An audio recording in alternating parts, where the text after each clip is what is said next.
You've now seen the complete best method, and if you apply it, you'll already be solving faster, more efficiently, and with more control than most test takers.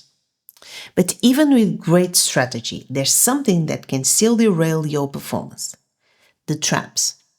The GMAT is engineered to trick smart people, and it uses subtle, predictable tactics to push you toward the wrong answer, even when you're doing everything right. So inside my full GMAT Live course, we break down 7 of the most common traps in our Advanced Strategies module. In this bonus video, I'll give you a preview.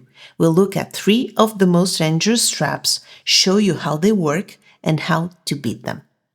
Hi, my name is Andrea Madeira, and I will be your GMAT instructor during our GMAT Live online course. So let's start. Some of the toughest GMAT problems aren't hard because of the math. They're hard because of how abstract they feel.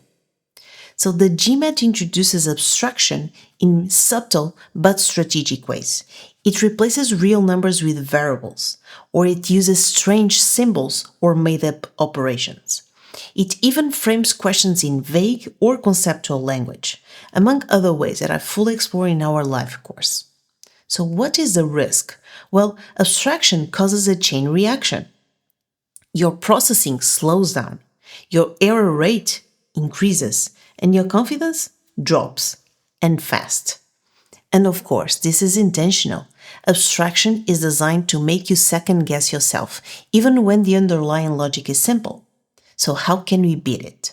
Well, you need to recognize when a question is using abstraction and know exactly how to cut through it. Like, for example, replace variables with simple numbers, translate the vague phrases into clear logic, or ignore the strange symbols and just focus on the structure. But let me show you 3 examples where abstraction looks intimidating at first, but becomes totally manageable once we break it down. So in my first example, I'm using an exercise that uses strange symbols. The exercise says, if the operation symbol is defined for all real numbers a and b by the equation a symbol b is equal to 3ab, what is the value of this expression here? So what this question is saying to us is every single time you have a symbol b, the operation that you will need to do is to multiply 3 times a times b. So when we have this expression, what should we do? Let's put it here. So 2 symbol, let's put it this way, 3 symbol again, and then 6. So you have a symbol that the GMAT defines as being 3 times a times b. So you are multiplying 3 by the first number and the second number. But here in this expression, besides this symbol that are defined like we saw, you also have a symbol that you recognize and you know what is the meaning, that is a parenthesis. And you know by the rule of the pandas that the operation that you have inside the parenthesis is the operation that you need to do first. So what we are going to do in first place is 3 symbol 6. So what we are going to do is 3 times the first and the second number, times 3 times 6. So we have 9 times 6, 54. Now we have 2 symbol 54. 2 symbol 54. Now we have to do this operation exactly the same way. So you multiply 3 by the first number and the second number. So this is 3 times 2 times 54. So 6 times 54. So we are going to have 324, and we have our answer that will be answer choice E. So don't be overwhelmed by these symbols. Just recognize what the GMAT or the question is telling you about what to do with that symbol and just do as usual.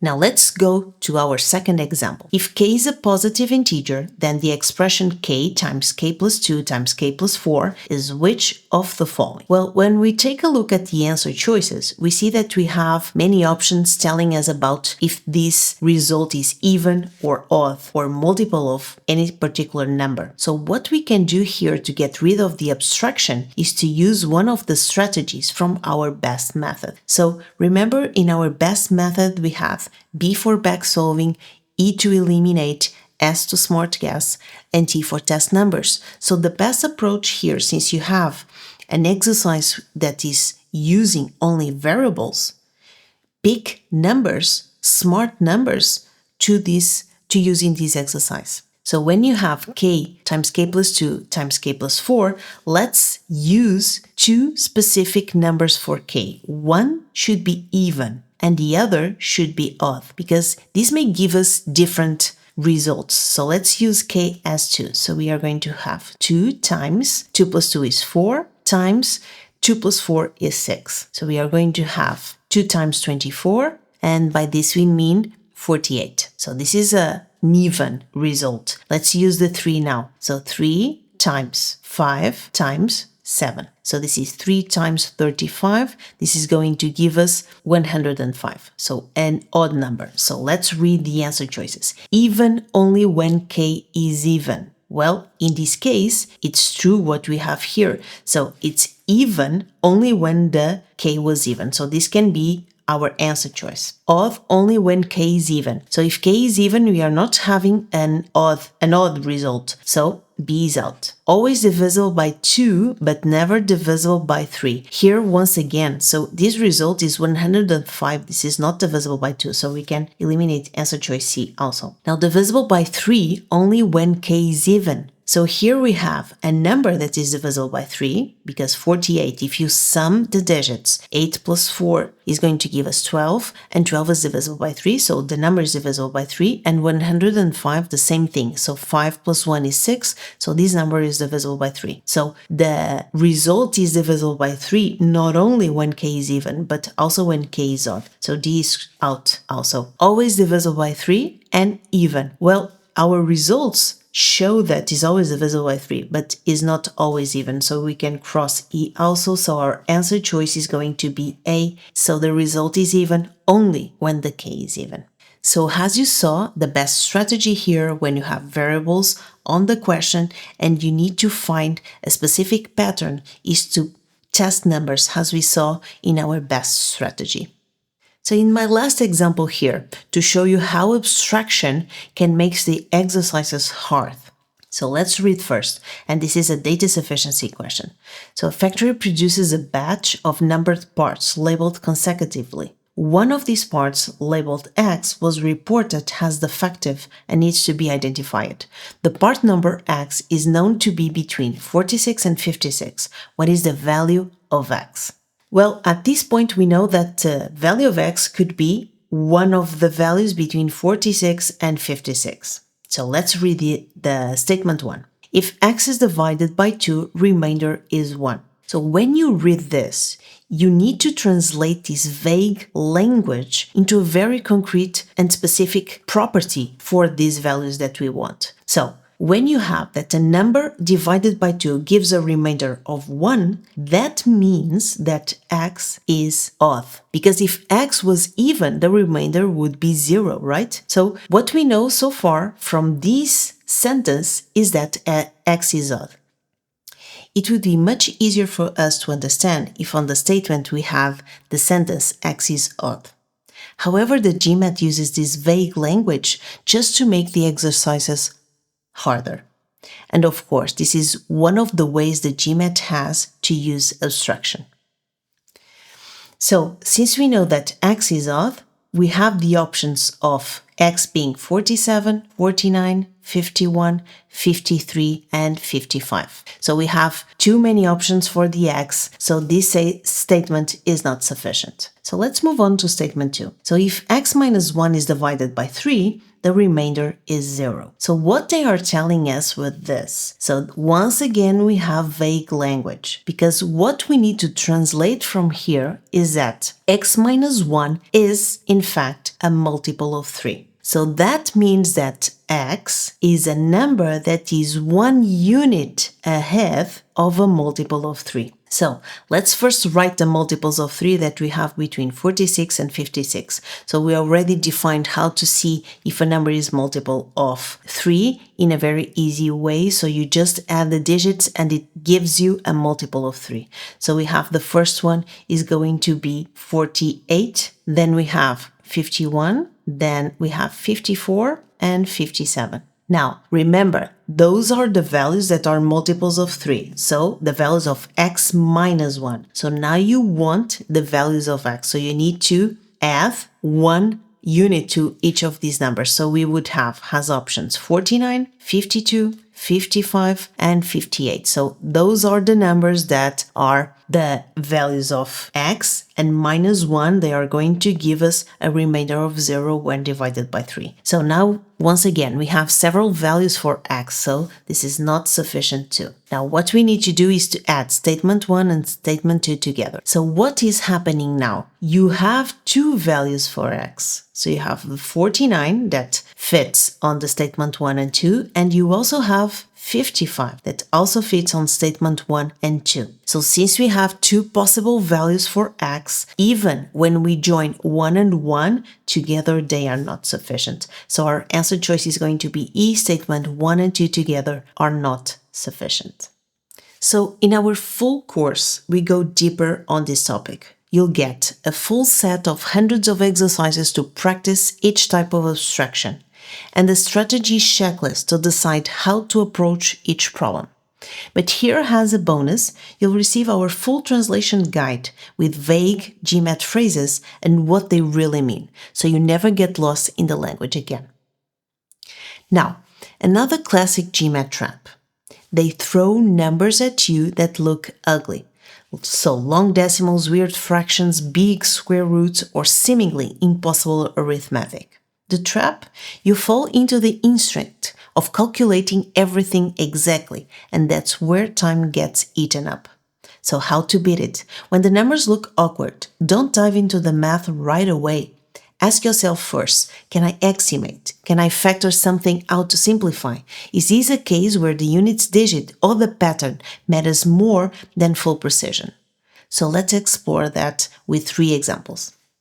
So now let's look to my first example here. So when you look at this operation, the first thing that comes to your mind is, so we have parentheses, so we need to do the operation of the parentheses first. And this is a huge trap here. So if you take a look carefully, what you have here is addition. So you can just eliminate the parentheses. And if you eliminate the parentheses, instead of doing the operation of the two fractions inside the brackets that in this particular case have different denominators, and you had to find a common multiple to make this subtraction for all these pairs, it would be much easier. So let's rewrite this without the parentheses. So 1 divided by 6 minus 1 divided by 7 plus 1 divided by 7 minus 1 divided by 8 plus 1 divided by 8 minus 1 divided by 9 plus 1 divided by 9 minus 1 divided by 10.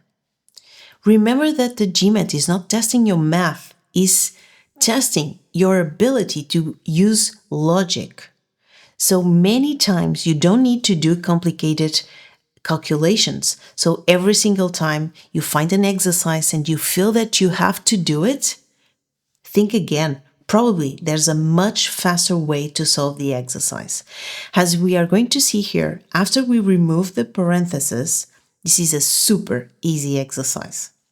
If you take a look here, now you have minus 1 divided by 7 plus 1 divided by 7. So these pairs giving you 0. So you can cross this. You can also cross this too, because the addition is going to give us 0, and here the same thing. So in fact, the operation we have here is so easy as 1 divided by 6 minus 1 divided by 10. Now find the common denominator. So in this case could be 30. So we multiply the first one by 5 and the second one by 3. So we have 5 divided by 30. Minus 3 divided by 30. And with this we have 2 divided by 30 or 1 divided by 15. Answer choice C. If you do the mistake of doing the calculation of these pairs first, you will take much longer to do a super easy exercise. So in this case, the GMAT is trapping us using a symbol that we recognize. So in my example 5, the question is, what is the square root of 456,976? So what they are asking you is the value of the square root of this huge number. Without a calculator, it's impossible to solve this in a fast way. So what is the right approach here? We are going to use a mix of the strategies we saw for the best method. So the first thing we are going to do is to eliminate impossible answers by using what? patterns, and in this case, the units digit patterns. So you know that one of these values squared is going to give us this number. So just take a look at the units digit. So we have 676. Is this number squared giving you a units digit of 6? Yes. So A could be a possible answer. Now 682. If you have 682 squared, can this value end in 6? Of course not. This value is going to end in 4. So this is not an option. Now 699, same thing here. If you square this value, the units digit is going to be 1. So this cannot also be our answer choice. Now 714, if you square this value, is 4 squared 6? Yes, it's going to give us a 6 has units digit, so we keep D. And now E, 728 squared. This value here, 8 squared, is going to end in 4, so this is not an option. So what we did so far is eliminate. So we saw the numbers that squared could not give us a units digit of 6. Now we still remain with 676 and 714. So what can we do now? Do an approximation. For example, how much would be 700 squared? Well, 700 squared would be 490,000, right? So this value is higher than what we have here, and the value 714 is even higher than 700. So 714 is not our option because this is going to give us a value that is much higher than the one we want. So we cross D and we select A without the proof that is 676. But we know that we could eliminate all these answer choices and just remain with A. Now my last example here. What is the greatest prime factor of 5 to the power of 16 minus 5 to the power of 56?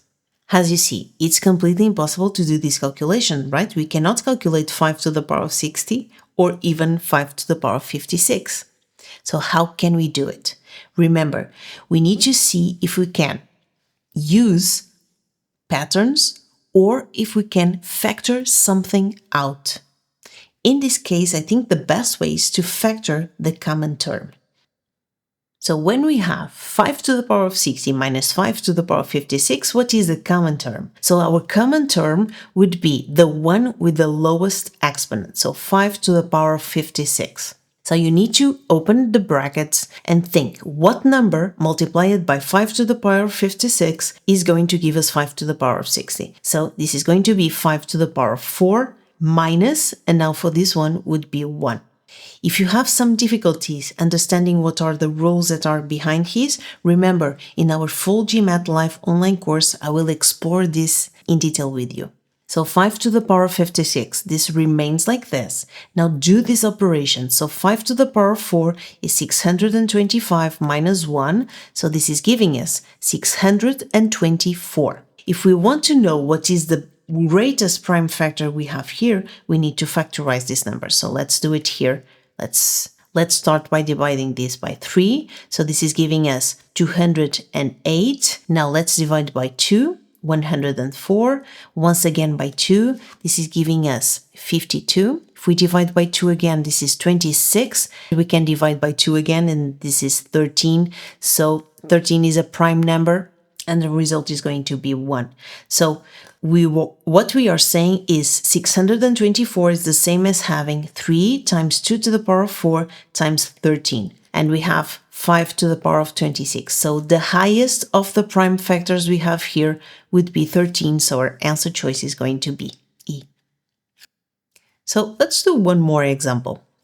Which of the following cannot be the result of raising an integer to the 4th power? So once again, it's completely impossible to do the calculation here, right? So you want to know which of the answer choices represent a number that results from a number that is raised to the 4th power. So the best approach here again is to use a way to find a pattern of units digit and try to figure out which of the values could not be raised to the power of 4. So if you have a number that ends in 0, raised to the 4th power, you know that this number is going to end in 0. If you have a number that ends in 1 raised to the 4th power, this is going to end in 1. If you have a number raised that ends in 2 and is raised to the fourth power, this is going to end in 6. If you have a number that ends in 3 raised to the fourth power, this is going to end in 1. A number that ends in 4 raised to the fourth power, this is going to end in 6. A number that ends in 5 raised to the fourth power will end in 5. And 6 raised to the fourth power, this is going to end in 6. 7 raised to the fourth power, this is going to end in 1. 8 raised to the fourth power is going to end in 6. And 9 to the fourth power is going to end in 1. So take a look. We are very limited in terms of the values that are possible for the units digit. So we have 0 as an option. Let me write here. So we can have zeros, we can have ones, we can have 5 and 6 only. So let's take a look at the options we have. So we have a number that ends in 6 that can be possible, ends in 6 once again. B can also be a number raised to the fourth power, 0 again, 5 also, 8. We cannot have any number ending in any specific units digit that raised to the fourth power is going to give a result that ends in 8. So our answer choice is answer choice E, and it's done. So in the real GMAT, these numbers are designed to intimidate, but with the right approach, as you saw, they become manageable. And let's say, even fun to beat. So as a bonus to help you train this, I'm also giving you a sample pack of 20 exercises pulled from the hundreds inside the full GMAT course, in which I also provide the step-by-step video explanations to show you exactly how to simplify efficiently and under pressure. So now let's move to our third trap. This one's subtle and dangerous. The GMAT often hides a key condition, that a variable must be an integer or even a positive integer. If you miss that, you might pick an answer that works mathematically, but violates the logic of the problem. So how to beat it? Always ask, does the question explicitly say the variable is an integer? Does the context imply it, like it's a number of people or tickets or items? Or are non-integer values actually allowed? This trap is especially dangerous in data sufficiency questions, where the goal isn't to find an answer, but to determine whether you could. If you miss an integer constraint there, you can easily mistake an insufficient statement for a sufficient one, or vice versa, and lose points without realizing why. Let's explore a few examples. So in my first one, a library rents books for 23 cents each, and magazines for 11 cents each. How many books and magazines did John rent from the library? So what we want to know here is the number of books plus the number of magazines. So in our first statement, John rented 5 books. Okay, we know that the total number of books and magazines is going to be 5 plus M. Well, we have no other information, so this is not sufficient to answer how many books and magazines we have. Now let's move to the second one. John spent $1.70 on books and magazines. So we can write this information in an equation. We can say that the number of books, let's call it B, times the price, so 0.23, plus the number of magazines times the price is going to give us a total of 170. So let's multiply everything by 100 and turn this into cents. That is going to be much easier to understand and work with the exercise. So we have 23b plus 11m. It is going to be 170. You might think, well, we have an equation with 2 unknowns. So if you have an equation with 2 unknowns, you may think, okay, this is impossible to solve, so B is not sufficient. And when you are adding 1, the information you have on statement 1, that the number of books is 5, you could calculate, so you could give answer choice C here. But it's not answer choice C. And let's see why. When you have these kind of exercises, don't assume immediately that if you have one equation with 2 unknowns, that's not a possibility of solving the exercise. It might be possible to solve. Why?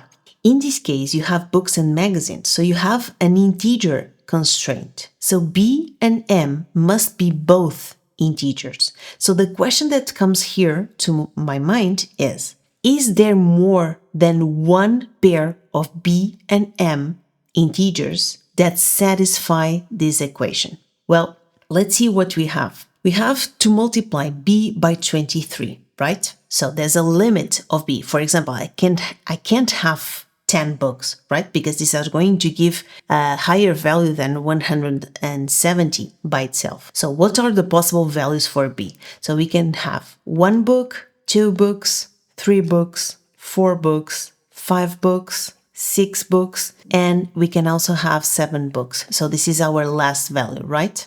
Now, what we need to do is, using these values for b, test on the equation and see if m is an integer or not. So what you need to do is 170 minus 23 and divide by 11 and see if this is an integer. So this is not an integer, so this subtraction is not divisible by 11. Now, if b is 2, you do 170 minus 23 times 2 divided by 11. This is not an integer too.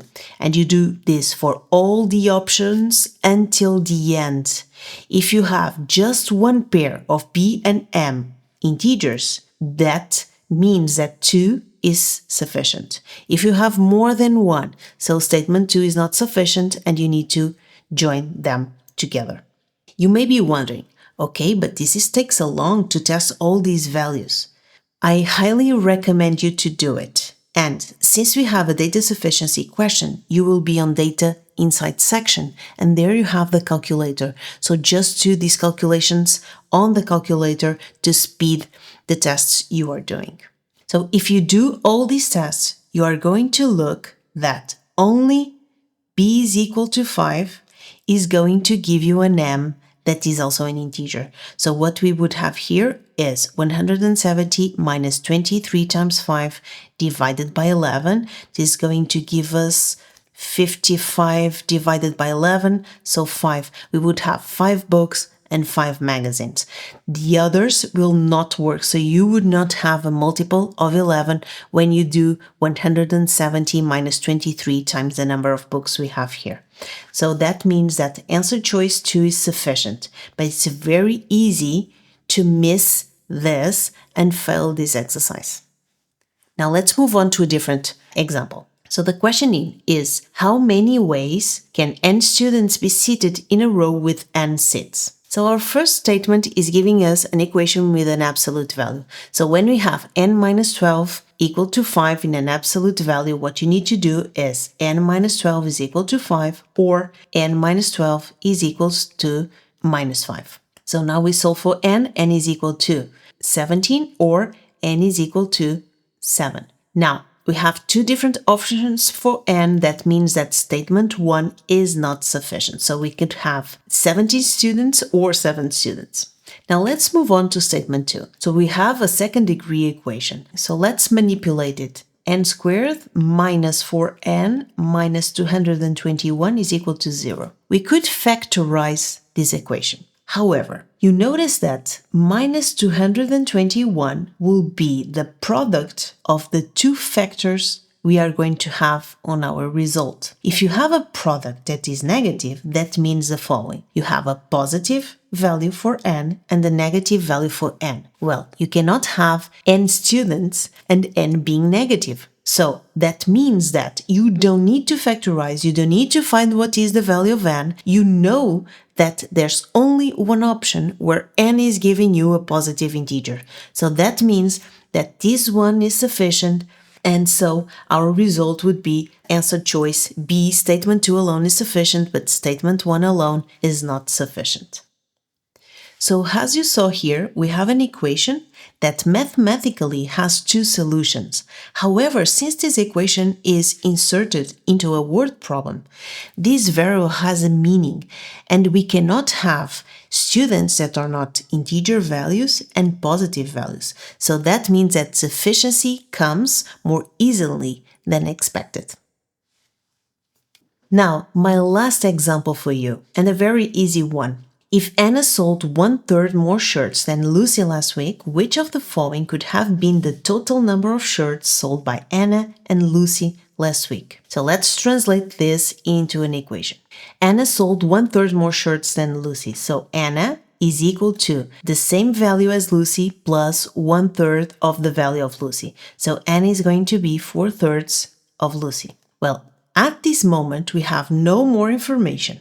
We know that we have an equation with two unknowns. How to solve this? Let's manipulate this a little bit. Let's take the L to this side and transform this into a ratio. So at this point, we know that the ratio of the number of shirts sold by Anna and Lucy was 4:3. Since the number of shirts must be positive and integer value, we know that the total value of shirts sold by Anna and Lucy must be a multiple of the sum of these parts. So 4 plus 3 is going to give us 7. So we know that the total number of shirts must be a multiple of 7. So of all of our solutions, the only possible one is going to be C. So this is the only value that is multiple of 7.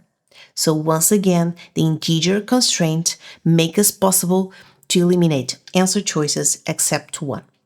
These are the kind of details that don't show up on content review, but they absolutely show up on the test day.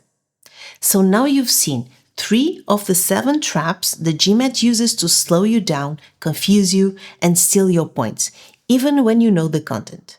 And these aren't random tricks, they are predictable patterns, and once you know how to spot them, they lose their power. In the full GMAT live course, we cover all 7 traps in detail, using real GMAT style examples, strategy checklists, full-length drills, and guided practice to make sure you can apply everything under pressure. You also get hundreds of targeted exercises, detailed video walkthroughs, live mentorship and feedback, and bonus tools like our translation guide for vague GMAT language and strategy checklists for choosing the best approach on every question type. And don't forget, as a thank you for watching this bonus, I've shared the sample pack of 20 practice questions with full explanations, so you can start applying what you learn right away. If you're serious about hitting your goal score, not just hoping for it, this is your next step. Message me here in the group to learn more or to get started. It was a pleasure to teach you. Let's make your prep smarter, faster, and more effective from here on out.